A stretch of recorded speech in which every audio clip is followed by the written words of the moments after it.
ప్రతిష్టాత్మకంగా చేపట్టినటువంటి ప్రజాపాలన కార్యక్రమానికి భారీ స్పందన వచ్చింది. 6 గ్యారంటీల కోసం ప్రజలు భారీగా దరఖాస్తులను అందజేశారు. ఈ క్రమంలో హన్మకొండ జిల్లా భీమదేవరపల్లి మండలం ముత్తారం గ్రామంలో విచిత్ర సంఘటన చోటు చేసుకుంది.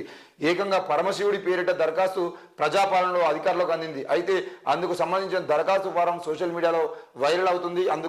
అందులో ఆర్జిదారు శివుడు కాగా కుటుంబ సభ్యుల వివరాలు కాలంలో భార్య పార్వతి, కుమారుల పేర్లు కుమారస్వామి, వినాయకుడు అని చెప్పేసి రాసి ఉంది. ఇది ఎవరో ఆకతాయిలు కావాలని చేసి ఉండొచ్చని ట్విట్టర్లో నెటిజన్లు కామెంట్ చేస్తున్నారు. మరి దీనికి సంబంధించిన విషయంలో ఈ అప్లికేషన్ ఫామ్ అనేది నిజంగానే ప్రజాపాలనకు వచ్చి ఉంటే మాత్రం ఆ భీమదేవరపల్లి మండలం ముత్తారంకు సంబంధించినటువంటి అధికారులు ఏం చేసిర్రు ఏంది అనేది మనం అడగచ్చు. మరి ఈ అప్లికేషన్ ఫాము అందరికీ ఇచ్చారు.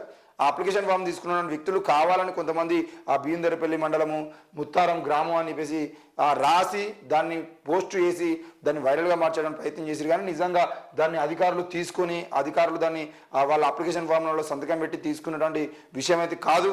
మరి కేవలం ఎవరైతే అభయహస్తం ఫామ్కు సంబంధించిన విషయంలో అభయహస్తం ఫామ్ తీసుకున్నారో వాళ్ళు దాన్ని వైరల్గా మార్చడానికి ప్రయత్నం చేశారు.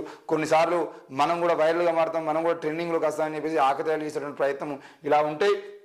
అంటే ఏది ఏమైనా కూడా ఇట్లాంటివి చేసి వైరల్గా మారాలని ప్రయత్నం కూడా కొంతమంది చేస్తూ ఉంటారు. మరి అందులో భాగంగా ఆ భీమదేవరపల్లి మండలం నుండి అయితే ఇట్లాంటి వార్త కూడా చూస్తూ ఉన్నాం. మరి అధికారులు కూడా చాలా విషయాల్లో జాగ్రత్తగా ఉండి ఇట్లాంటి అప్లికేషన్లకు సంబంధించిన విషయంలో కూడా ఫేక్ అప్లికేషన్లకు సంబంధించిన విషయంలో కూడా ఏం జరుగుతుంది ఏందన్న దాని మీద నిఘా పెట్టి అవి అక్కడనే కింది స్థాయిలోనే వాటిని తీసేసే విధంగా ఉండేంటే బాగుంటుంది.